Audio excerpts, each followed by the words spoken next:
Welcome to the screencast. We'll be discussing some general concepts and vocabulary that go along with describing genomes and chromosomes and comparing prokaryotic ones and eukaryotic ones, as well as throwing in some discussion about viruses in here as well. So by the end of this, you should be able to describe and explain the purpose of what the heritable information is, and so define what that is.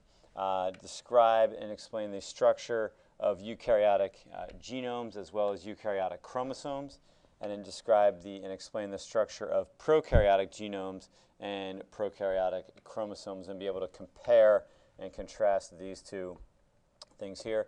And then finally we'll throw in the structure of viral genomes as a way to sort of compare against the other two things. So if we throw this together here and we give ourselves some perspective, if we're talking like this is about the relative size of an animal cell, right? And then this would be, so these animal cells of course are going to be eukaryotic. The bacterium here as an example is a prokaryotic cell, so you have relative size differences there. And then here's a virus which is not cellular. Right, so viruses are acellular,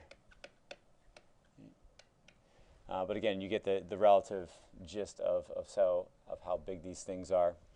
But suffice it to say that these cells, either whether it's eukaryotic or prokaryotic or acellular, a virus here, go back up to the title, viruses, prokaryotes, and eukaryotes are different sizes, but all store genetic information as DNA, RNA, or both in their genomes. Again, so this genetic information is classically defined as, or classically thought of as, the code for proteins, code for making proteins. And these proteins then are the things that will confer the phenotype of the cell or the organism. Asterisk, of course, being the viruses are similar but different to that. Okay, so again, viruses not organisms, but they're all going to have these molecules, right, either DNA or RNA, or in some odd cases both, that make up what their genome is. Right? And so the genome is referred to then as the collection of genes. So the collection of genes, and again, these genes are coding for different proteins, which then confer the phenotype. Okay, so the collection of all the genes of a particular species, and we'll talk a little bit more about that a little bit. So there's just by way of introduction. Let's talk here a little bit about eukaryotic genomes. So eukaryotic genomes consist of all the genes, right, on chromosomes that are shared by a species. Eukaryotic chromosomes are multiple and linear. So here's an out of focus picture of the poster that's in my room to the right if you're looking at the board, showing you the human genome as an example of a eukaryotic genome. And so we see here that we have linear chromosomes, that is that they are a line. And again, these are made up of DNA sequences, nucleotide sequences. And so the whole collection of all of the chromosomes, all of the genes in humans anyway, is known as the genome.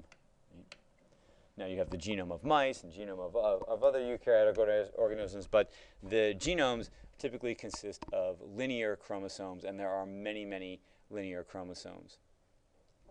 In eukaryotes, these genomes are contained within structures, membranous structures known as the nucleus. Right? And so we see here that the chromatin, right, is the DNA. We've talked about this before in other screencasts. And then that the nucleus is a double membrane structure here. Right? So there's an inner membrane and an outer membrane. Right? And then there are pores here regulating what can get into and out of the nucleus. So in a eukaryotic organism, the genome is contained within a membrane-bound organelle called the nucleus. Now, eukaryotic chromosomes, and if we look at the structure of these chromosomes, they're multiple, they're linear, and they are condensed strands of DNA and protein. So if we start at the top of this diagram here, here's our DNA double helix, and we notice that the genome is simply not just DNA, but it's also DNA and proteins. Right? And so this DNA will, the blue line here, wraps around these purple little balls here, and these balls are known as histones. And so these are proteins. Right? These histone proteins are what the DNA wraps around. Right? And this is helping to provide some sort of structure to the chromosome. Right? And so what we get then is the DNA wrapped around the histone, and we call those a nucleosome. Right? So this is DNA wrapped around histone proteins. Right? And under the electron micrograph, you can see that that's what these little black dots are the histones. Okay? Or the histone proteins with the DNA wrapped around it. Right? As that DNA continues to condense, right, and wrap even more tightly, right, so here we see a nucleosome, so we get this structure wrapping up into this structure, right, and you notice that the thickness of this is increasing, right, so we're getting more and more condensed together from a 2 nanometer to a 10 to a 30, right. Then there are these other larger protein scaffolds as we continue to condense the DNA, and then that is going to wrap up here the 700 nanometer wide thread, and then finally to 1400 nanometer thread, what we see as the metaphase chromosome. Right? And so we have electron micrographs along the way highlighting that. I would recommend going to the PowerPoint there and clicking on both those animations that get you to see how this winds up. Right? So as we're going this way, we said that the DNA is condensing, and that would be happening during prophase. And then, so this is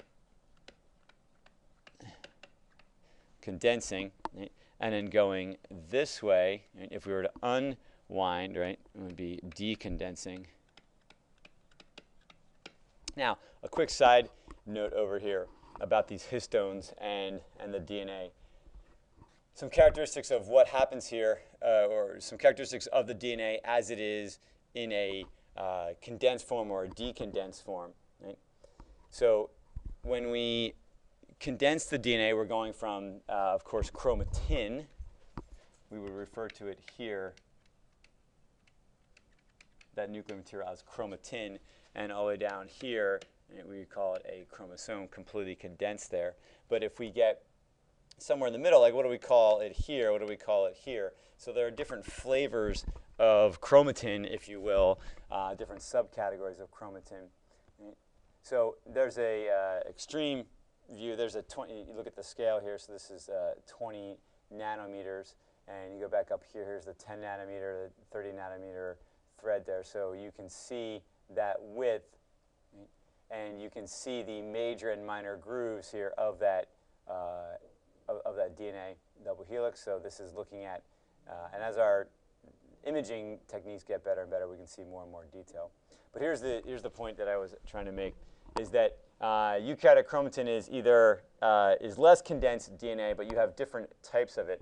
So if it's more condensed, like it is in this picture here, you see some of these strings of DNA out here that are not as condensed, but then all of this DNA here is a little bit more condensed. Right?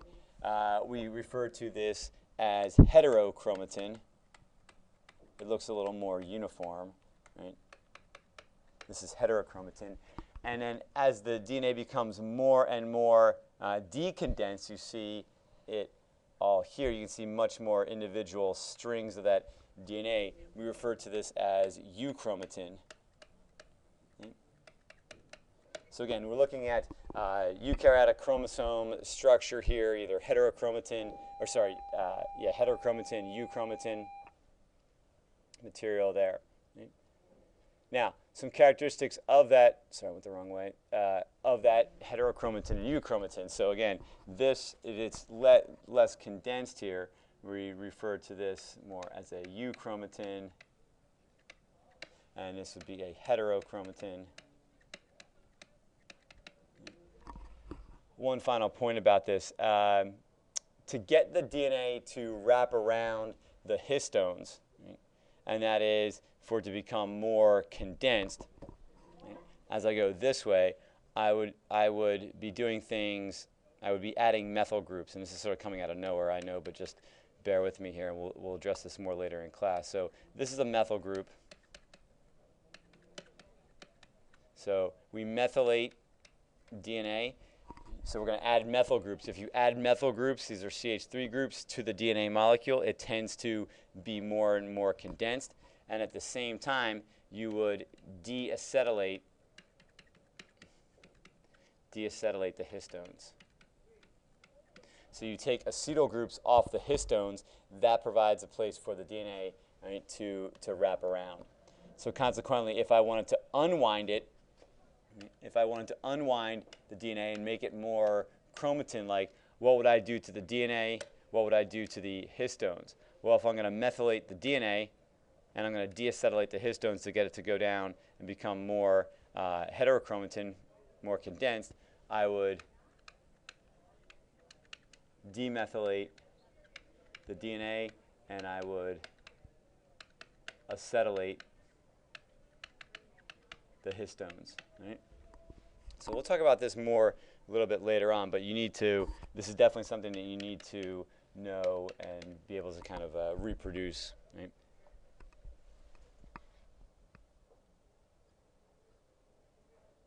So these eukaryotic chromosomes, multiple linear condensed strands of DNA and protein. We've seen this before when the DNA is like this again. This is more chromatin, right? And then sort of here we would refer to this as euchromatin. This is more a heterochromatin, and then this would be considered a chromosome, right? So chromatin, euchromatin, heterochromatin, and then chromosome. So we see this, you know, the DNA is going to go this way or this way. When it's going this way, that is becoming more and more condensed. Of course, this is happening in this mitotic phase here. Right?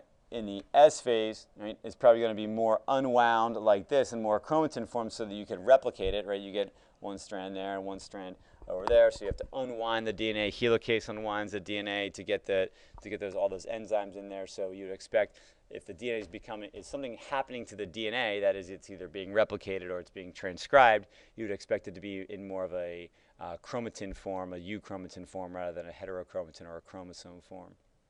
Okay.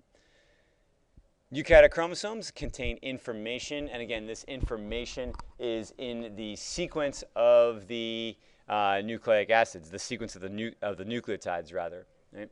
So here we see, and we've seen this in another screencast, right, where the sequence of the nucleotides here in the DNA codes for the sequence of nucleotides in the RNA molecule, and then that sequence codes for the sequence of amino acids in the polypeptide or in the protein.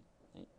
So this is what we know as gene expression. So we're going to express this gene right here, this segment of the DNA molecule that codes for a specific amino acid sequence is known as a gene. This is primarily happening here in the G1 phase when you would be in euchromatin. If we put this concept into perspective as to where it's happening in the cell, right? Here's our DNA being transcribed in the nucleus, right? And then that mRNA is going to leave the nucleus and be translated out here in the cytoplasm. Right? So again, the information molecule, the chromosome, is going to be expressed, right, and replicated, but just at different times in the cell cycle. So a little bit there about eukaryotic chromosomes. If we look at the prokaryotic genome, prokaryotic genomes are stored in the cytoplasm. There's no nuclear membrane surrounding that. It is coiled up in this nucleoid region, right? And so this will go from a sort of a chromatin to a chromosome form, and it's able to go back and forth in this nucleoid region, but it is not bound by a membranous organelle. if we look at the prokaryotic genome, most prokaryotic genomes consist of a single chromosome. Compare that with a eukaryotic genomes, which are multiple chromosomes. There's typically only a single chromosome, and that single chromosome is typically a circular piece of DNA. Right? And then there's a little asterisk here, and except for the ones that aren't. The more we look, the more we start to see some prokaryotes that do not fit this. But the overwhelming majority of the ones that you'll probably encounter typically have a single chromosome, and that is a circular piece of DNA. So we're just showing you here, if we start here at this point in the diagram, this molecule can be replicated. You have one point of replication, and you get a replication fork, right? And then a bubble, and then ultimately you're going to get two daughter pieces of DNA that have the exact same nucleotide sequence there. So in general, prokaryotic genomes are much smaller. Right? That is that they have fewer nucleotide sequences. Right? So eukaryotic genomes tend to be much larger, a lot more DNA in there than in a prokaryotic cell. I mean, why? That's a whole other conversation for later on.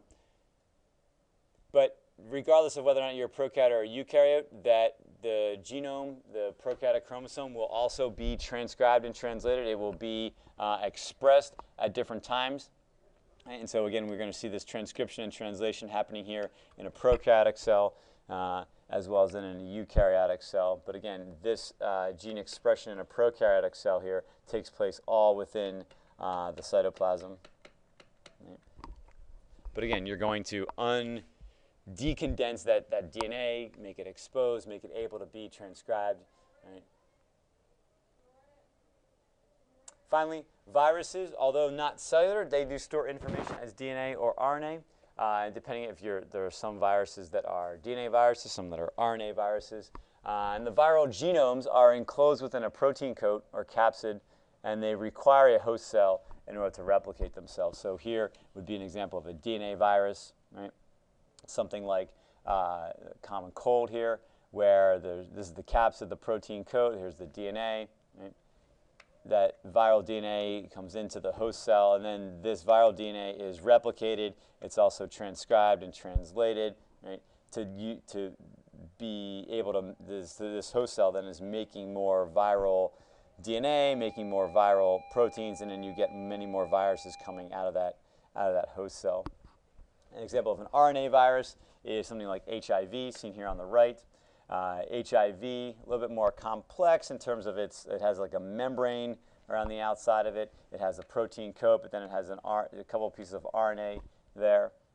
But again, this virus is now going to need a host cell in order to replicate itself, in order to replicate its DNA, make more of its own RNA, make more of its protein coats, and then you get new HIV coming out there. So again, viruses don't have the machinery, that is the enzymes, to replicate and to transcribe and translate or express their genes. They need a host cell to do that for them. But nonetheless, they do have DNA, they do have RNA that are conferring some sort of phenotype to those cells. Okay, so the purpose of this heritable information is to encode the phenotype for the cell and or the organism. You should be able to describe eukaryotic genomes as well as the eukaryotic chromosome, the different structures in terms of like the heterochromatin and the euchromatin and chromosome, the methylation, the acetylation, reviewing that, and then comparing that with prokaryotic genomes and the prokaryotic chromosome there, and then adding a little bit about viruses. Okay, thanks for listening. If you have any questions, bring them to class.